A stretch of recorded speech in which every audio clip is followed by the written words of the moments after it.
Hello, beautiful people, and welcome to the HumanizeHer Podcast. I'm your host, Erica Lockheimer. And I'm your co-host, Elizabeth. Today on the HumanizeHer Podcast, we're honored to sit down with tech trailblazer who's raising the bar for Women Plus in engineering, Nidhi Gupta. Nidhi is the CEO and co-founder of SheTO, which is the largest private engineering community for women and non-binary leaders globally. But before launching this game-changing platform, Nidhi spent over 2 decades in tech, leading at the highest levels, serving as Chief Technical and Product Officer at Hired, and holding VP roles at powerhouse companies like Upwork and Ning. She has a tremendous amount of experience in building world-class teams, scaled products used by millions, and now she's building a movement that's even been recognized by the White House. Nidhi is one of the most respected leaders in Silicon Valley, and nothing short of extraordinary. Let's dive in. Welcome to HumanizeHer, Nidhi. We're so excited to have you. Thank you for coming. Yes. Thank you for having me. This is phenomenal what you guys are doing. So excited to be here and just hang out with you both. We're It's going to be hang a out. fun hangout. Yes, yes. I can tell. Yeah, no, we're going to have so much to talk about. And it's interesting because obviously you're a woman in tech. You also have SheTO, which we're going to talk about, which you're a founder of. And you and I connected. I remember being so excited because Elizabeth and I started HumanizeHer. And I'm like, I have no idea how we're going to do this. Right. And you had SheTO. And so we'll talk about those details. But I contacted each other and you're like, let's go on a hike. I'm like, yeah, let's go on a hike. And then we wound up hanging out for like, I don't know, 2 hours. I forget how long it was, but it was a good hike. We got a lot of steps in. I know. I think I need more of those because Okay. I have not been working.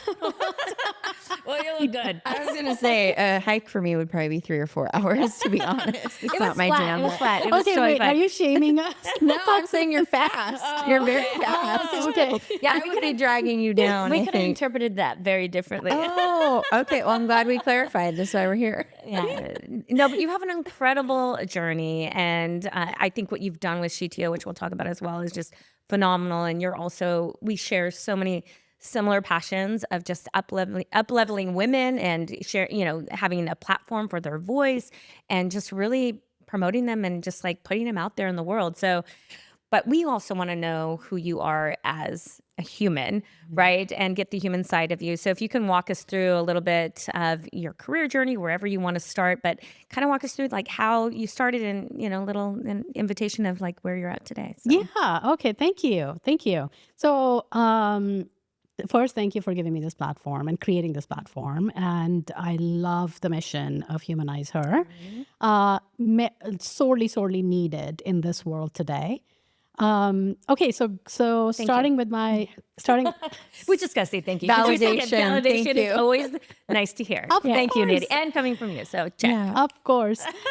Okay, so I grew up in India, and I did my undergrad in engineering in India. My kinder through 12th grade was in an all-girls school.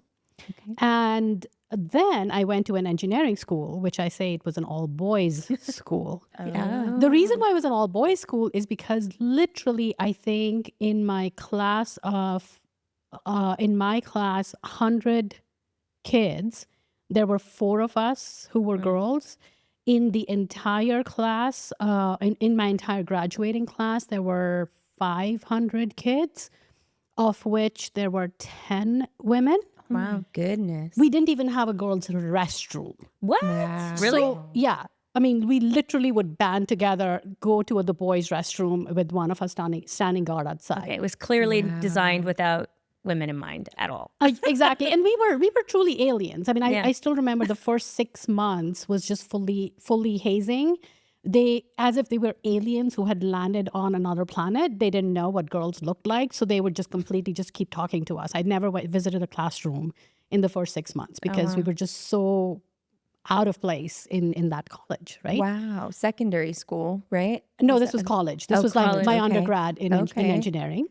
Fast forward, I came to the U.S. To do my master's. So you and- made it through though. You made it through and you graduated with all course, the alien experiences and everything's Of fine. course, I'm gonna make Okay. it through. And I think I'll tell you this one story, and I think that sort of informs my journey. I think first, just as a personality, I have a very activist personality. Like, my husband calls me very righteous, and I think he's right. I am righteous, and I own it, and I proudly wear that badge. Proud. Good. And I think I get it from my mom.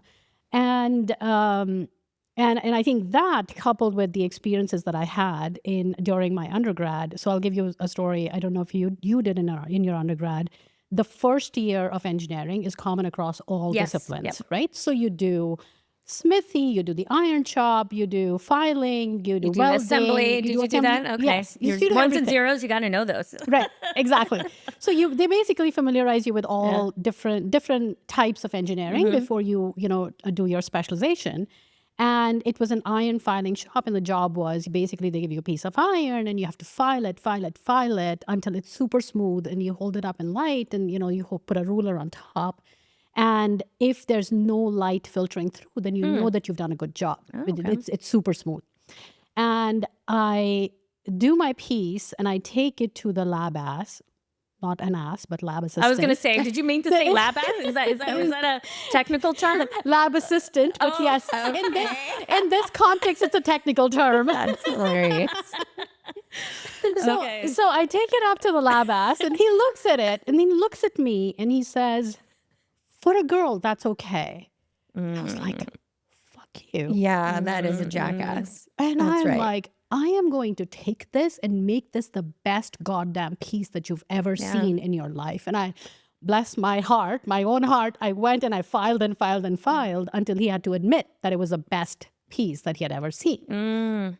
So I think that grit and resilience, it was like early on in that journey, sort of, I think has shaped my entire career in many ways, right? I So love that. It's like someone tells you can't, you're like, watch this. watch Do you me. still have watch that piece me. of iron? I should have kept it. I know. I would have been like framing it on my wall. exactly. Oh, wow. I know early on you don't know what's informing your journey, right? That's and I think true. now that I look back, I'm like, oh yeah, I still remember this, right? And this was computer engineering? Is that why you had the iron piece? I'm just wondering the major. This was first year, but it was common. Just when and common because yeah. you're exposed to it. Okay, Right, got it. right. And I majored in electrical engineering, actually. Oh, that's why, because the electric. Okay, got it. Right, Okay. right. So fast forward, I came to the U.S. to do my master's, and I don't know if you know, like as an immigrant to the U.S., I mean, I was in a lower middle class family. We didn't have any money. I literally landed in this country with 2 suitcases in hand and $1,000 check that I had not cashed from my dad, because I know that they didn't have the money to send me. They'd already footed the bill for my ticket. And I came on, a scholarship. So I was going to say, how did you even make that decision to make that leap to come to the U.S.? I mean, that's I think I developed a point of view that I wanted to go to. I want to travel a lot. okay. So I wanted to do a master's, but coming to the U.S., especially on a full ride, would have been a great way for me to travel and get exposed to the world. And literally as an immigrant, you literally land with 2 suitcases in hand. That's it. Imagine packing up our entire lives in 2 suitcases. And this was, pre-social media, pre-phones, pre-anything. I still remember I used to write those letters to my mom, like handwritten letters to my mom. And coming to the US, I truly became an alien. You get an alien number. Literally an alien. Like as an immigrant, when you come to this country, you get an alien ID. Like we have social security numbers. In the US paperwork, it's called alien ID. That is what goes on your paperwork. But anyway, alien in more ways than one. The biases, the underrepresentation that I saw in India, I didn't leave that behind. That continued through my master's program. And then I entered the tech industry, and that continued. Yeah. Right? I mean, you've seen this, Erica, growing up in tech. Yep. You're an anomaly, right? When I started my career at Bell Labs, I was, I think, the only girl around. Yep. We used to go to the floor shop. I was, whenever I used to go visit the factory in Bell Labs, and there were no women around, right? So literally the work would stop sometimes because they'd never seen a girl. Yeah. I worked in Columbus. When I started working, I worked in Columbus, Ohio. And this back then there were not very many brown people in Columbus, Ohio. Oh, And right. people would think that I'm just so exotic. They thought I'd gone to a tanning booth, or I was just, the brown skin is just so exotic. Nidhi, you should be a model. And, like every day you hear stories like, oh, how can we work with you, in your skirt sitting in front of me? This is just so distracting. Like shit like that, right? So either direct comments or indirect comments. You hear that every day. So you sort of just, you continue with that grit and resilience to survive and thrive, and you make your way. Yeah, and you don't know if you should. Sorry, you don't know if you should conform or not. Like they don't want to see you in a dress or whatever. I remember I used to. I love dresses, and I would wear dresses. But then you'd be that only person that would be in that lab coat. My first job was in printed circuit board manufacturing, and we'd have the lab coat, and we'd come in, and it's like. And then it was just like a bunch of dudes, like, which was nice. Sometimes you get one experience where like you are like an alien, so they're like, "Oh, let's figure out what's going on here," right? But then also like, do you want to conform to feel comfortable so that you don't stand out so much? And I remember I started changing the way I dressed, but then after a while, then I didn't care. But it took a while to like, do you conform? Do you not? Do you stand out? Yeah. 100%. So when I came to Silicon Valley, I used to like to dress up for work. Right. And in the Midwest, it was very different. You kind of could dress up for Right. work. But the Bay Area is all just jeans and hoodies all the time. Yeah, I love my jeans. And I do too. But come I on. also love my dresses. I would love to get out of them every once in a while. Right. But, same thing when I came to the Bay Area, I chose the path of just not like, I didn't want to be seen. You want to disappear like a little bit. Yeah. I mean, I literally hanging out with the boys, like all my teams were just, men all the time. My leadership teams were men all the time. That was your norm. That was your norm. So to fit in, you conform, right? So I learned I like drinking, but I started drinking a lot every evening. We're hanging out. We're going out to bars. I learned a mean game of slap cup. I'm really good at that because What is that? slap cup is like, especially in startups, all of your hangouts are basically like drinking. Right. parties. I remember staying up until 2 a.m. and all the time. Yeah, that's what you do. Yeah, exactly. And then, That's where the team meetings are. That's where like a lot of the conversation happens. and once you get drunk enough, you start playing drinking games, and slap cup is one of them. Yes. And I got really good at that. Okay. And, but what is that? We need to like learn what this slap cup thing. So it's like, it's a ping pong table, and at each end of it, you like, basically, you bounce the ball and see if you can get it. And if you don't, I call it beer pong. Yeah. it's like beer pong. Okay. Right? Okay. And if you don't get it in, you basically drink like, Yeah. bottoms So up. you obviously didn't get it in that much, and just Oh my God, how biased are you? Well, you said She was amazing at it. drinking a lot. I That's get why, it. not Okay. biased that you wouldn't be able to get it in. Well, I think winners if can it- drink too. Okay, that's true. Okay. Well, I was thinking, I was trying to do the equation math here. That's a good deduction though. Thank you. But I got really good at slap cup, and it was okay. great to beat the guys at their own I love fucking that game. bit. Yes, Even better. I love it too. Heck yeah. So I think that sort of has been my journey, growing up with the biases all around you, and I think oftentimes growing up as an engineer, you think that they will stop when you rise up the ladder.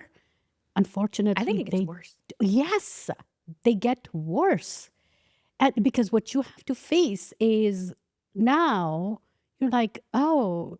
Is he saying this because I'm a woman? Or is he saying this because he doesn't respect me as a leader? And you think it's the latter, and when you think it's the latter, it does a number on your confidence, right? I will tell you, I have been through many organizations, and right from engineering manager to CTO, every single company I've been at, every single team that I've led, at least once, somebody has come up to me and said, some engineer has come up to me and said, oh, wait, you're not technical, are you? Right? That nerve got struck. Oh, it Mike, do you know I went to school for it? I majored in it. But then you feel like you're things to justifying produce. it. No, I've had that come up in reviews and it Yeah. just pissed me off. It like tore me down. I'm like, okay, maybe I don't belong here. Or it's like in a moment in your life. I remember I just had my daughter and you're trying to juggle it all. And it's just like the most difficult time in your life. And you're like, should I be working? Should I not? And then you get something like that where someone says you're not technical enough. It's like, Yep. Yep. it's a piss. I didn't do it on camera. Yes, you did. No, I didn't. I didn't. You can see nothing. It's okay. No filters. And I think I got to the point where I just stopped getting angry at it. I just got to a point where I was Good for like, you. yes, I am. Can we please just move on? Yeah, like you're numb to it at that I'm like, point. whatever. Just, yeah. This is on you. It's Yeah. not on me. Yeah, that's the mindset you Good. need to You have. to, And yeah. and I think unfortunately it's not like it doesn't stop there, right? To what you were saying, it gets worse at the leadership level. Like I remember one of my directors, he came to me and I am like giving him the courtesy of pre-reviewing an org change that I'm going to be making and rolling out. And I'm like at work at 7:30 in the evening to just preview this change with him. And he looks at me and he's like, oh, who came up with this? And I'm like, what do you mean? He's like, oh, this is, and the implication was that this is good. How could you have come up with it? And the next morning, the fucker goes to my peer to validate. Yeah. That your peer didn't help you do it or something? Yeah. You could have done it all by yourself. Nitty. Seriously. I'm like, I'm extending a courtesy to you by previewing this. What the fuck? Yeah. Right? Or you're in a board meeting and, people refer to you as the token woman, or, people ask you, some board member shows up late and he thinks you're the secretary and they ask you to, take notes or, Start the Zoom go call find a on the board, a book or a notepad or something. Like these things, small or big, they don't leave you. Well, it just puts you in an expected role right, automatically when that happens or do that task. What have you faced besides are you an engineer? Are you technical? Yeah. So, I mean, a lot. I think it's when you're in those moments of like questioning whether or not you should be leading this project. I think those moments of like, I want to lead something, and then you're given that opportunity, but then everybody else is not bought in on it. And then you have to rally those people forward to believe in you. You have to lead with influence. And then it's hard because no matter what, you're in all those different companies. Like, I also don't want to be continuously like bashing a lot of men out there. Like, there's men that I've helped me in my career that have been 100%. tremendously impactful to where I am today. And honestly, like, I didn't think of them as mentors or sponsors back then, but I would not be where I am today without them, because that's exactly who they were for me. But then, when you see that polar opposite, and then it stings so bad. So I definitely have had, you didn't get that opportunity because it was that one person that you were not in the room, and they basically said she's not technical or she's not qualified or whatever. And it's like, you missed that opportunity, and you sometimes don't know that happened. So that's why it's another important thing to have your allies, of those people that are talking about you when you're not in the room and lifting you up. I've had so many people that have fought for me and put my name forward, including men and women, and do that. But I feel it's like you had explained, it's almost like we try and disappear. Like, those things are also invisible sometimes. You can't like say that happened because of this, and that was the negative thing of why I didn't get that. But you feel it's in your gut that was the reason why, that there was bias in there. Yes. And someone decided not to bet on you. And so then it makes you want to, like you said, you get tired of getting angry or whatever. It makes you want to fight a little bit harder. But in order to do that fight, it's really hard, because you're doing it sometimes alone. And to so stand up for yourself and say, I want that job, I deserve that job. And the answer may still be no, but you have to do that. Yep. And I've done that plenty of times in my career where I'm like, to the point where, I mean, I love LinkedIn. LinkedIn was great, but there's plenty of times I almost quit there because I felt like I needed that next thing and wasn't getting it. And then I had to push. And then luckily I got it, but it was hard. And advocate harder you have for to yourself. advocate harder. Yeah, it was hard. We know this. Any underrepresented community needs to bring their A+ game every single day. Yep. It gets exhausting. It is exhausting. Right? And I always say this, that all of these microaggressions, it's like drip, drip, drip, and they fall into this bucket. And someday this bucket overflows and we kick it and we're like, fuck it, we're done. Yeah. There's so many times I've ran home after a run. I'm like, I quit. I'm done. Today's the day. Yeah. Because who needs that shit, right? You get to a point where you're financially secure, you're career-wise, you're secure, and you're like, I'm done. I don't want to deal with this anymore. Yeah. Right? And I will tell you today with the work that I'm doing at SheTO, and we'll get to that in a second, but with the work that I'm doing at SheTO, so many of my of my community members, when they talk about, what they're facing, part of me is like, oh my God, I am so grateful. I don't have to deal with this. I know. It's almost like refreshing. Right? But it's also very depressing because you're like, it still hasn't freaking changed. And you want to help them. Yeah. And and that's the whole purpose of why you're doing what you're doing. We're doing what we're doing. And it's like why that passion, because we lived through it, and you're like, we have to create some change so it breaks through. Exactly. Right? 100%. And you're paving the way for these women who are following in your footsteps, right? Becoming CTOs as women SheTOs, right? Yes. And so like when you're bringing a community together like that, what drives you for that? Is that because you want to help them through, share your experience, bring them together, find them mentors? Like what is SheTO all about? Yes. Yeah. So it's exactly what you just said, right? It's about affecting a change, right? So the story of SheTO, the way SheTO came about. So I was very happy. I was a CTO and CPO in a well-paying job. Career-wise, I was doing really well, and I got invited to this intimate dinner of CTOs. And Erica, you were there as well. When we chatted, I reminded you that we had gone to that dinner together. Yeah. I remember now. And Jeez. I had not checked the guest list. It was really busy at work. I showed up at this dinner. I fully expected to walk into a room full of men. Yeah. And to my utter shock and surprise, I walked into a room full of 15 other women. And I will admit, initially when I walked in, I was like, oh, they're saying CTOs, but it's probably not CTOs. I was wrong.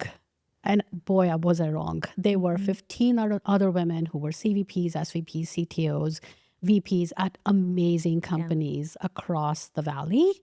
And the reason I was shocked is because having been in the industry for as long as I have, I didn't know that anybody who looked like me existed in my role, leave alone 15 other women, all of us who live within stone's throw of each other. Right. That's when I went to seek data. Like, okay, if I haven't been in the industry for as long as I have, don't know 15 other women, then how is the next generation going to aspire to be us? So I went to seek data. I came across various studies, one of them being a Gartner study, which said that less than 9% of engineering exec roles are held by women. And intuitively, not shocking, but seeing that number on a piece of paper, very shocking. Yeah, where are they? And I was like, okay, somebody must be doing something about it, right? Somebody ought to be something about it. We hear so much about underrepresentation on boards. There are companies and organizations that are focused on it. Surely somebody must be working on this, and I should partner up with them, and I should help them. Nobody was. Nobody's talking about this. Nobody's elevating this issue, and nobody's working on fixing this issue. Literally the next month, I went to my CEO. I quit my job, and I said, "This is what I want to do." And that's hard to make that decision to quit. Like you said, you have the title, you're attached to that company, and the money, all the things. Yep. And so I'm sure that wasn't an overnight decision, but like, how did you get the courage to actually say, I'm ready to do this? It was hard. It was hard. It was hard on paper. It was hard in practice. I think initially I was like, okay, I can do this. And if you asked me, did I ever think of becoming a founder? Never. I was comfortable, right? You're under the auspices of a company. There's a lot that gets taken care of for you.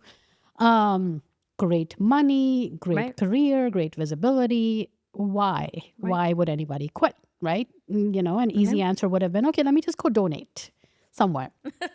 Honestly. Yes, that's the easier answer. Sometimes it is. I mean, don't get me wrong. Donations are very important. You're looking for donations. Yes, Send her money. Send her money. That's how you can help. But I think that's when you're so busy in your career, you'll do that. But then now you're mission driven and you actually made a larger impact. And I think the going into it, I think the way I rationalized this was, first things first, I'm financially secure, right? I have a house over my head. I can put food on the table. I have enough money in the bank. And there's no end to this pursuit of more. Right. Mm-hmm. I have had a great career. I don't really yearn for a bigger, better title. I don't really yearn to have a larger team. So what am I yearning for? Mm-hmm. I'm yearning for something that's soul fulfilling, right? Yes. And then the second thing, the corollary to that was, if not me, then who? Right. Mm-hmm. I've lived this life. I know the challenges. I know the work that needs to be done. I know how I can help them. If I don't do it, who's going to do it? Mm-hmm. Right. So I think both of those combined is what helped me make that leap. Yeah. Right. And of course, support at home. Yeah. Right? I mean, I will tell you, had my husband said, no way, or if I didn't have financial security, I then you couldn't do it. And it's like, thankfully, where you are in the tech industry, where you get some pretty good money from doing that, and then rising up the ranks. I mean, those are some of the benefits. But that's where you're flipping it, and you're like, I've lived through all of that. Now I get to actually do some other impact, soulful work, like you said. I mean, I couldn't resonate more with what you're saying right now, because that's exactly where I decided to, after 30 years in tech, it's like, okay, it's like, yes, are you yearning, or do I need another title? Do I need a larger team? Do I need, it's like, yeah, you can maybe, I think at one point I was like, at least I want to maybe go be head of engineering or do something. I thought that was like the next thing and go to a smaller company, but I was like, no, I don't yearn for it that much. Or it's like, yeah, you can make even more money. It's like, how much money do you Where does it end? Where does it end? There's always the more. You can have more, but it's like, actually what's more fulfilling is like how you're feeling like inside, and if you can actually pay it forward. It's actually the most rewarding feeling I've had in my life in a long time, in this last like year and a half. I don't know how you're feeling, but it feels good. And we're just starting. Just starting. It feels fantastic. You two are like the same person. It's so crazy. It's crazy, isn't it? I got for like 2 hours and started hiking. And I'm like, how do I do this? I was just starting. We were just starting when we went on the hike. I'm like, I have no freaking idea. What's this LLC? What do I need to do? Like I was asking you like basic questions. Yeah. I mean, I remember asking you the same question, like, Erica, what do you want to do? Right? What drives you? Yeah. Because I think you get to that point in your life where you're like, okay, I'm like, this is good, right? Yeah. And I do think that if we don't, if at this point in my career, in my life, I don't do something that fulfills my soul, when am I going to do it? When I'm 80 years old? No. Yeah. This is your prime to do it. And I think you're in the best position ever, where you've gone through that realization. I mean, you've lived the problem. Yeah. So now live the solution. Right. Yeah. So to what you were saying, I have built amazing products. I've built amazing companies, amazing teams. And to the gratification thing that you were talking about, the last 3 years of this journey has been the most gratifying ever. Almost on a weekly basis, somebody will ping me on Slack or LinkedIn or or email, Nidhi, you made a difference. SheTO impacted me in such and such way. I became a CTO today because of SheTO. Right. That's the feel good stuff when you get those comments or the thanks that are coming. Like she gets those too. It still gives me goosebumps. Yeah. Right? Like just thinking Are you holding on to everyone? I created a whole Google photo album. I created a screenshot and because whenever I'm having a shitty day, I'm like, I'm going to just look at all those things. And like, this is the why. Impact. Yes. Yeah. You have to remember that, because some days are really going to be horrible and you're working your house off, because you're like a team of 1, 2, like one for a long time, but I think you're now getting a little help, but it's a lot. So I did that true story. I created a kudos doc. Yeah. I still have it. You have to. Right? The first 6 months were so hard. And building a community, growing a community, I don't know anything about, I don't jack shit about growing a community. And I talked to a lot of people. I reached out to a lot of people. Yeah, how do you grow? How do people come? I don't have money to invest in like LinkedIn ads or what have you. So what do I do? How do I grow a community? So I literally created a kudos doc and I saved all these Slack messages. And on my down days, I would go back and I would read them. Right. Even now I have that, I still have that folder. And I think as you grow, the farther you go, the need for that kudos folder will become less and less and less because that validation keeps coming more and more and more. And you see the impact. Like when you're so small, you don't see the impact as much, right? Wow.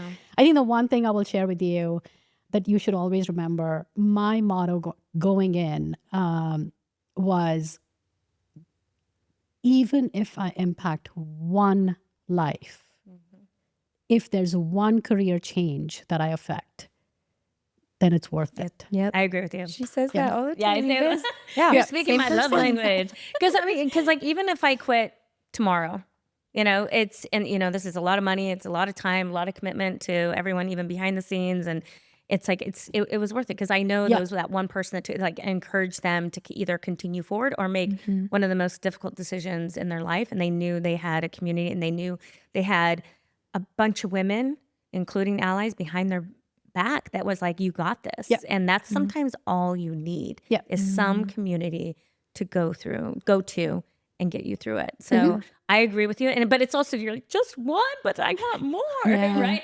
And but to it's be still clear, worth it. We're not quitting We're tomorrow. not quitting. We We're have not a lot quitting. of But work to do. We have so much work, but I'm with you. Like, I didn't realize, like, once you start this train, like, you got to keep on going, especially with the podcast. We're releasing every 2 weeks. It's like, it's a lot, it's like editing, producing, sales, marketing. And then we haven't even talked about how much all this stuff freaking costs. It's expensive. It's very And then expensive. that was one discussion you and I had is like, how did you decide for profit or nonprofit? And so can you talk about also, not only was it hard to build a community and the impact you're talking about, but also just like the financial responsibility to be able to do something like that. It is. So, and I think one of the biggest impediments to women becoming founders is funding, right? Less than 2% of VC money goes to women-founded startups, right?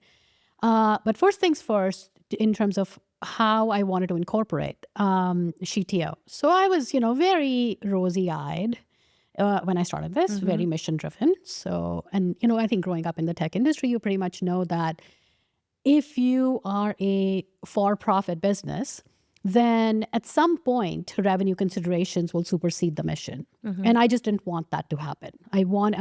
This is opportunity cost for me. If I've given up my day job and I'm doing this, I want to make an impact. I want to do it for the impact.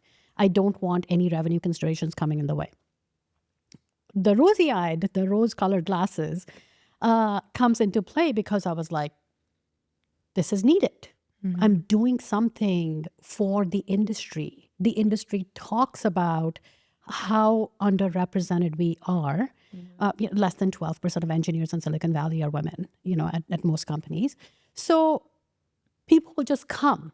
So I should be a nonprofit. So I incorporated SheTO as a 501c3 corp. And I'm like, yeah, people will, it'll be easy to talk to all these VPs and SVPs of engineering, and they will be able to fund, the various programs that SheTO hosts. Boy, was I wrong. Not the case. Nobody gives a shit about the mission. Wow. Nobody gives a shit about the fact that you're a nonprofit. It's a clear quid pro quo. Sounds lonely. What are you doing for me? And that's it. Yeah. What is that exchange? What do I get out of this? Exactly. I mean, you're seeing this today with I know. Oh gosh. Right? I mean, that's a whole another conversation. But the Valley is extremely transactional. So I think that was one hard lesson I learned very early on, that, for all the relationships we think that we were building through the course of our career, at the core of it, when push comes to shove, it's all extremely transactional, right? That's one. I see the course from just because I think I just want to be completely sent. And I think incorporating as a nonprofit, as a 501c3, keeps me honest. I think that's a lot. Trust me, I've had a lot of conversations with myself in terms of whether I should change how we're incorporated. And I think it just keeps me clear-eyed and focused on the mission, which is the reason why I stay that way. But to answer your question, funding for women is hard, period. But funding for a woman-founded nonprofit is exponentially harder. Really? I was just thinking because people get write-offs that maybe they may be more apt to give or something like that, but it's actually harder. It's harder because unless you know a lot of people in the donor network or donor circuit, how are you going to raise money? Corporations don't care about a tax write-off. Like I said, it's very transactional, right? And typically, the person you're talking to, they don't even talk to their finance team. The finance team may care, but it's billions of dollars of expenses and revenues. Like, why do they care about $10K right off that they're going to get? Yeah, you're right. If you probably put those people that would give you money, two different camps, the donor camp, which they have money, they would care, but maybe the corporations, it's not. Angel investors, there's no shares. So angel investors are not getting anything out of it. True. That's true. VCs are not going to make money. Again, there are no shares. So why would they put money in? Yeah. Right. No right? return on so investment. really, there is nobody who's going to put money in. But you're surviving. Yeah. I'm thriving. You're thriving. There you go. Thriving. I love you're it. doing fine. So- How long has SheTO been around? 3 years. 3 years. Okay. So like, obviously you're doing really well and you Yeah. start off as one person. So it didn't stop you, Yeah. but it's been a challenge. Would you, just before we go into how you got from that to now 3 years, would you do it differently? Are you still want to stay nonprofit? I think I would still stay a nonprofit. Okay. Only, I'm looking for advice right now. Yeah. Right. That's where it's coming from. Yes. So only because it keeps me clear-eyed. Okay. So you look at it Keeps my as eyes more, on the prize, which is the mission. Yeah. Okay. So that's more of an internal thing for you, but rather than like a business Right. perspective. So, But okay. I run SheTO as a for-profit business Okay. because that is what I've built, right? Less than 2% of my revenues today come from donations. Everything else that we generate, all of the programs that we are, it's basically programmatic revenue. So I've literally built SheTO just like you and I have built all the other companies that we worked at, because that is my DNA. That's what I've grown up with. It's just that the incorporation keeps the focus on the mission. Got it. So when you say programs, you're talking about, you're going to do an online program, someone pays to be part of it, or you have this amazing SheTO conference that you should also mention. Thank you for having me. I was just there recently at the Computer History Museum. You came with me, and it was pretty remarkable. It was pretty amazing. So walk us through the conference, because that's where you're getting, I'd imagine, the larger part of the revenue, or is it the program, or is it a combination of both? Give us your little Excel sheet on all your revenue model. That'd be really, we're going to expect that at the end as a little like transcript. I'm an open book. So, when we start, so to go through the early days of SheTO, so I was self-funding SheTO. Okay. And I was like, I kept the membership free. So even though it's a vetted community, we approve everybody who is part of the community. We don't charge for membership. And the first year and a half, I was fine, investing in SheTO and growing the community. And I think towards the end of the first year, I was like, okay, I don't need to pay myself, but I at least need to get this company off my payroll at some point, because how am I going to grow this company if I'm not generating any revenue? Right. There has to be at least a self-sustaining model. Yep. Right? Yep. Yeah. Trust me, a lot of people had told me this, and I was like, I'll figure it out as I go. And and yeah, I mean, I'm sure you're in the same boat, right? At some point you have to figure it out, because at the end of the day, if nobody's going to give you money, you don't have, hundreds of thousands You're gonna have of this crazy leaky bucket that's just going to go on. And also you want to prove like this can be successful. Yes. And also I think you want to have the right business model to say, hey, I can be a successful businesswoman in this space. And I think also there's like percentages out there where women do a lot of nonprofit, unpaid work. And it's like, I want to also break through some of that. And it's like, no, we can make money, and we can also employ other amazing people to, be part of this. Right.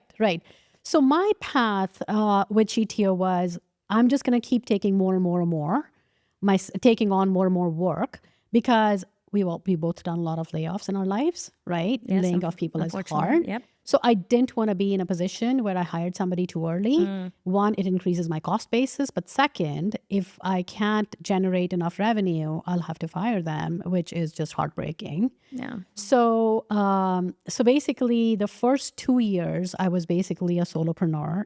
SheTO outgrew me at the end of the first year, but I stayed at it. And it was, I think, 2 years ago that I was like, okay, I need to start figuring this out. So the community is still free. 90% of what we do is still freely accessible. There's a few things that we do that we monetize, that people pay for. One is our accelerator programs. We have 2 accelerator programs, and this is fundamentally about growing leaders at scale. Right. So Yeah, I was going to say, who's your audience? Who's part of the community? How many people are in the community? Like, who's your ideal person? So our community size today, our ideal person for SheTO community is women or non-binary identifying employees who are engineers, in tech. They could be any engineering function. Okay, got it. And we cater primarily to those in engineering leadership. So either you are on the people management track, or you're an individual contributor leadership track, like a staff engineer, Right, or principal engineer, or senior staff, or what have you.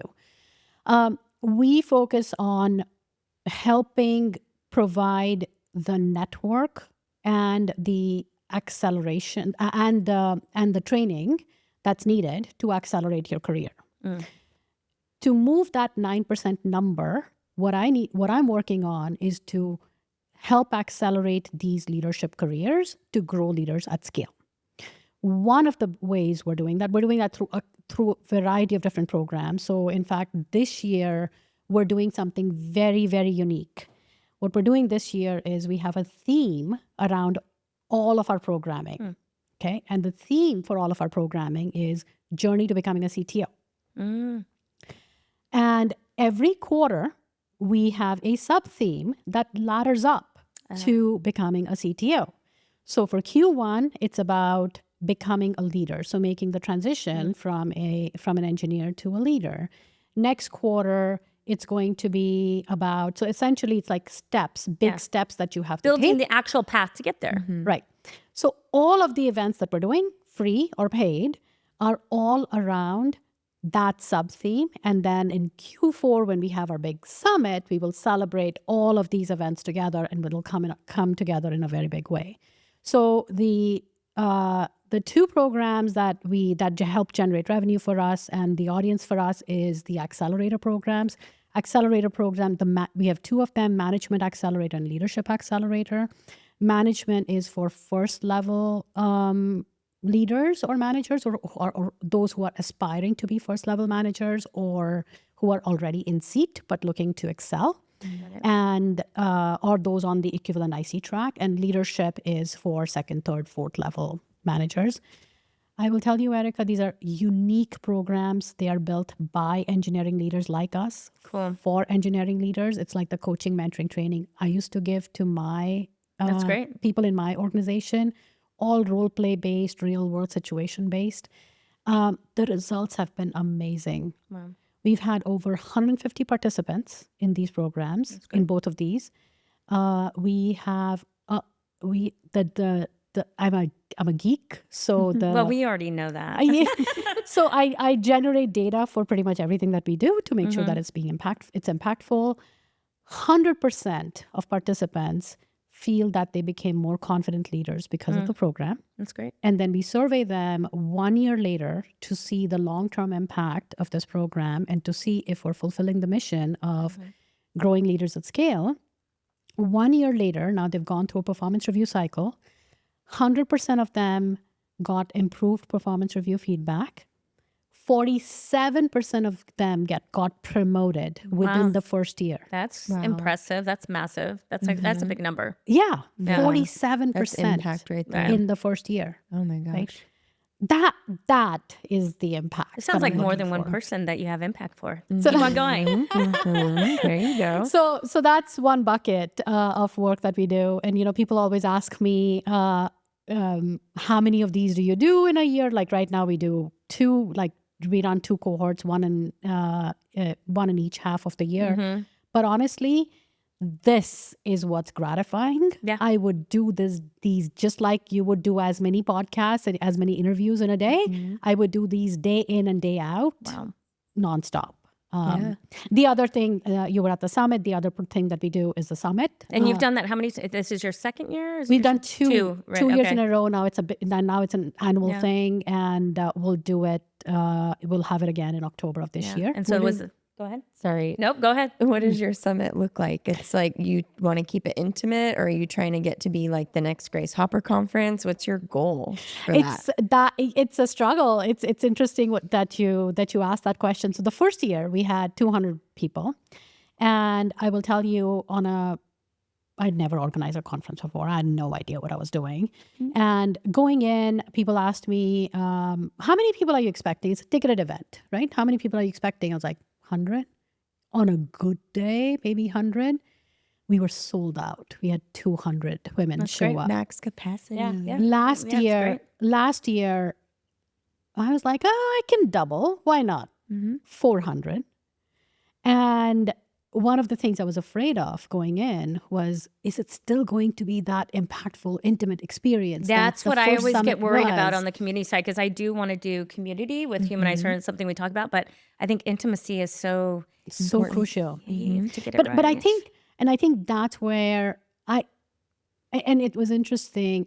I think we were, even with 400 people, we were still able to offer a really, really intimate and impactful experience. Create those spaces. You just have to be a little bit more creative. And I think you have to be very intentional about who you're letting in. Yes, that's important. So similar to everything that we do, we curate the audience. We refund tickets if we don't think you're a fit. Oh, you do? Yeah, because again, I'm not doing this for the money. Yeah. Right. So they go online, purchase a ticket to attend, and then you're vetting the purchased tickets. Yes. And you'll say, hey, sorry, you're not a fit. Yep. Yeah. That's hard. And sorry. Like I love it. I love that you sought out to join. But if you're not, the thing is, if I'm not going to deliver value to you. Yeah, it's a fit on both sides. I mean, I think that's fair. You're that's spending fair. money. Yeah, I respect that. And it's not cheap either. Right. So. I respect that. So if I'm not going to be able to deliver value to you, then I don't want you that. look at industry background, all these other things. It's like, okay, I don't know, maybe someone just signed up for it and they heard about it, but yeah. Right. Okay. So wow. So I think the second thing you were saying is in terms of size, I think focusing on we really, really curate the content to make sure that it's easy. And I think the third thing we do is we cater to the audience when there are conversations. Even last year, when conversations came up that we thought were not adequately addressed, we made time. We changed the agenda, and we made time in the agenda to talk about that. Wow. Right. So, and I think that's what creates the impact. 98% of participants said that they loved the summit and it was impactful to their careers. Well, I thought it was pretty cool. Sorry. I have another question I want to ask. Yes, but go ahead. No, I was just going to say the small number of attendees makes it easier for you to be more agile and change the agenda, allow more time for more intimate conversation. And so I think your attendees probably appreciate that intimacy and the ability to kind of make it what they're hoping to get out of it. So Exactly. You couldn't do that with 10,000 people.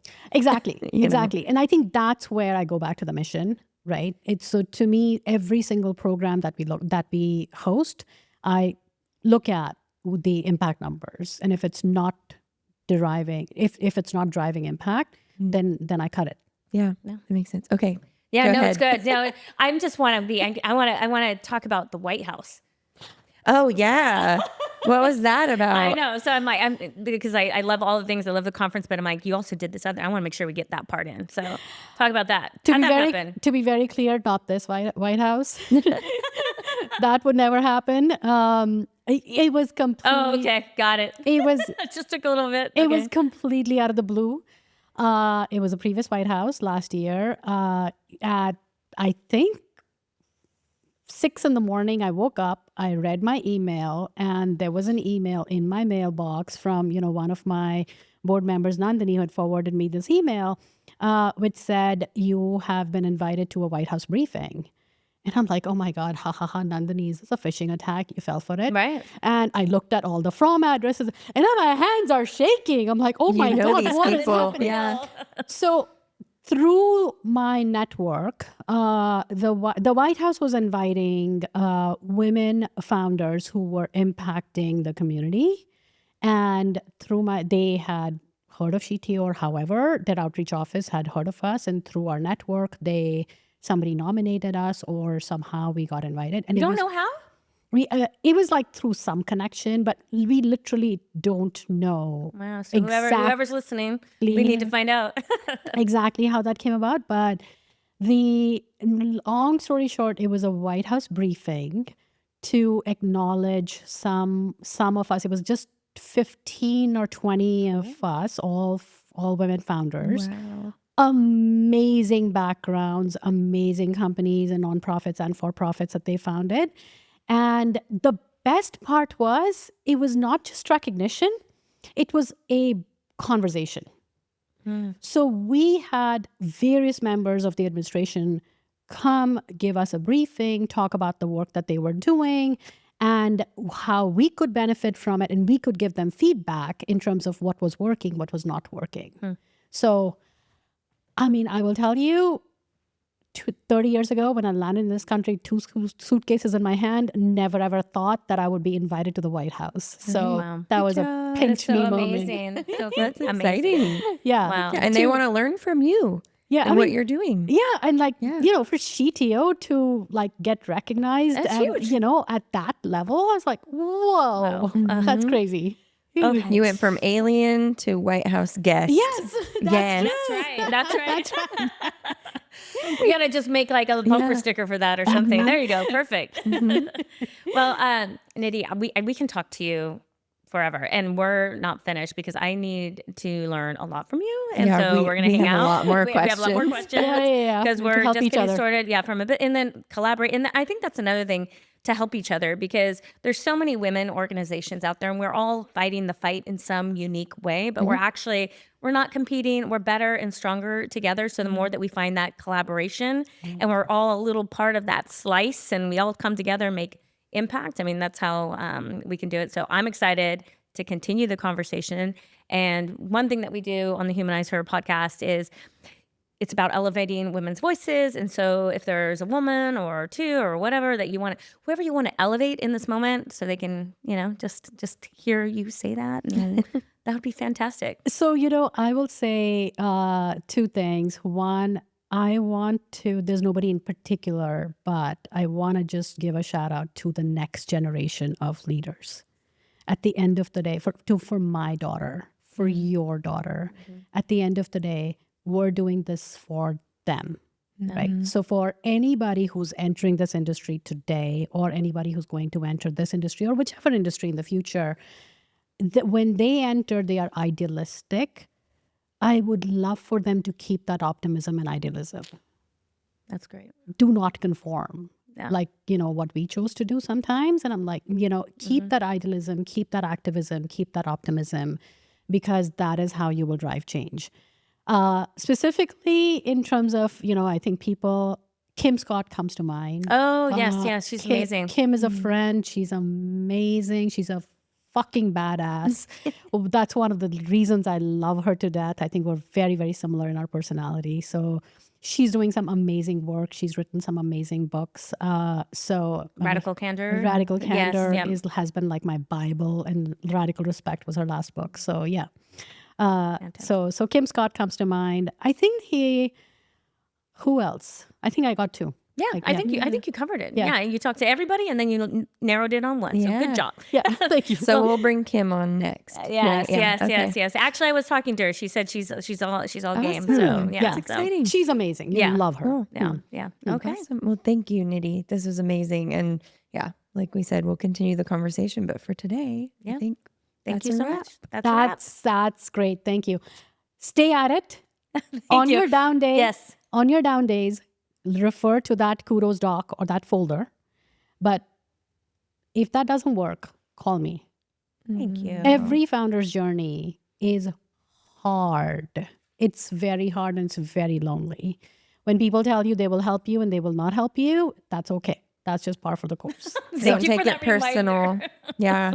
Yeah. So- Thank you. Well, I have you on speed dial, so thank you for that. And I know you're right. It is lonely. It is scary. It's a new journey, and there's a lot of questions and a lot of unknowns. And you got to keep on going, even during the tough times. So Yeah.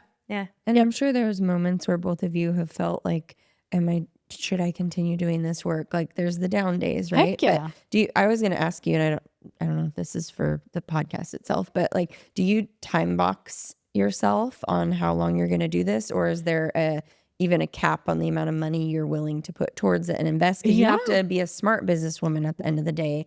Look out for yourself and your family and your foundation. 100%. Yeah. 100%. So I had done both. I had, and I think especially as operational leaders, I don't know about you, Erica, as operational leaders, I'm very goal driven, right? And when you're starting something, I don't even know what my goal is. Like I can't, I'm putting artificial numbers of, I want to be 100 people in the community, 500 people in the community, 300 people in the community.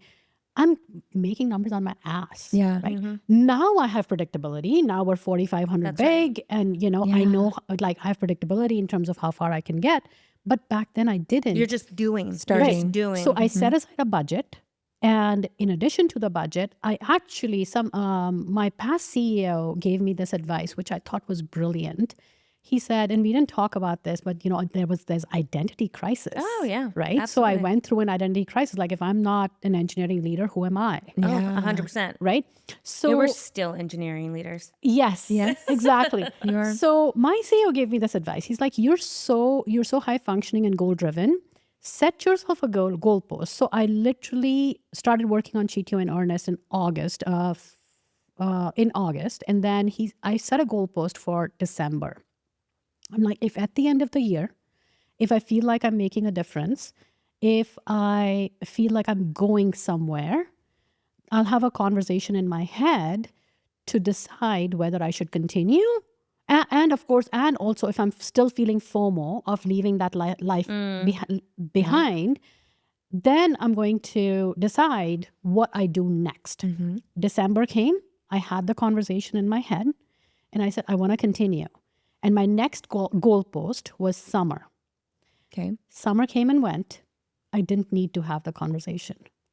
But knowing that I had that goalpost, it just calmed my head down, and I just could focus on the work at hand as opposed to feeling FOMO that I previously was. Or constantly worrying, am I doing the right thing? Should I change my mind? Should I change direction? You're like, I will worry about that in 4 months from now, and I'll do a self check-in. But in the meantime, I'm just going to Yeah, you have to have some data gathering at that point and have some Mm-hmm. time to live it through. And then you do another checkpoint. Like, is it still moving in the right direction? Right. Yeah. Fast or slow, whatever you want. A little impatient, just Yeah, telling you. Yeah, she's monitoring our growth, which was her skill set. yeah. One of her biggest skill sets is growth. Yeah. Right. Yeah, And so she's all about the numbers, and it's not as quick, but it's But it steady. takes time. It takes time. I know. It just, And initially, honestly, Erica, it cannot be about the numbers.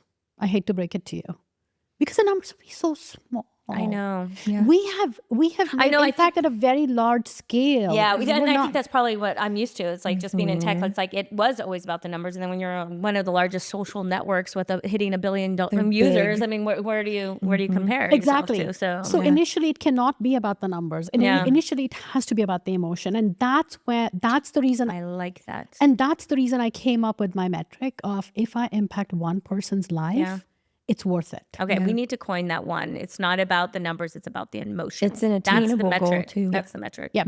At some point, you can get to the numbers. Like now, I can get to the numbers. Yeah. But first year and a half, no. No. No. Like even to this day, I have not spent a penny on any ads. We are 4,500 members across 54 different countries today. Every single person has found us. Organic growth. It's 100% organic growth. Yeah. Word of mouth. Because my hypothesis was if I deliver enough value, they will come. And they're the right people that are coming too. Right. And I'm fine with delivering value to fewer people. Yeah. And I think just in a world, and we had another similar conversation where there's like influencers, everybody's just so hung up on that number. How many followers? How many this? Like, is that where you should really be putting the value? Right. Exactly. We gotta question how this world even evolved to that. Exactly. Yeah. Like I used to initially I would focus on, how many SheTO followers do I have on LinkedIn? Yeah. And I'm like, it's meaningless. Yeah. Right? It's completely meaningless. I mean, we just hit 1K yesterday and we were excited. So it's good to celebrate the milestones, but don't benchmark it. But back to her point, it's a very small number. And those are people that I know are close to what we're doing and care about what we're doing. Right. So Close to you. they're the ones that matter. They're the ones that matter. Exactly. So, Exactly. and I think that's where we have to get that value, to your point, and the emotion, and not just that metric, because you can have a bloated number. I mean, there's a lot of people that do crazy stuff that just have a bloated number. It doesn't Exactly. mean crap, to be honest. There's also that troll. I mean, there's algorithms. We can engineer the shit out of that if we want to. Be honest. But, all right. Yeah. But no, thank you. That was helpful. Thank you. That was so nice. We've been chasing and thinking like, what means we're being successful? What means we're on the right track? And the growth thing and instant gratification and all that stuff. But let's like attainable goals. It makes it easier. And then once you get to that point where you're like, you know what? Now I can talk about the next numbers that I want to target. 10K people in my community. Maybe that's your next goal, right? Yeah. Okay. Well, whatever you need, let us know, because I have some really cool people that would be really into your community. So Awesome. yeah. Yeah. Okay. Yep. So, okay. I think now we can say that's a wrap. All right. Thank you. Humanize Her would not be possible without the crew behind the scenes. Ash Blodgett, our director and creative producer, for guiding us with expertise, creativity, and passion. Becky Davis, our talented director of photography and creative producer, for bringing our stories to life with stunning visuals. And Kristen West, our director of brand and design, for creating an emotional brand identity. To our listeners, we're on this journey together, and we love hearing how this podcast has helped you. It keeps us going, so please keep sending us your stories to her@humanizeher.com to be featured in upcoming episodes. And if you'd like to help us with this movement, please support by rating and subscribing. Until next time.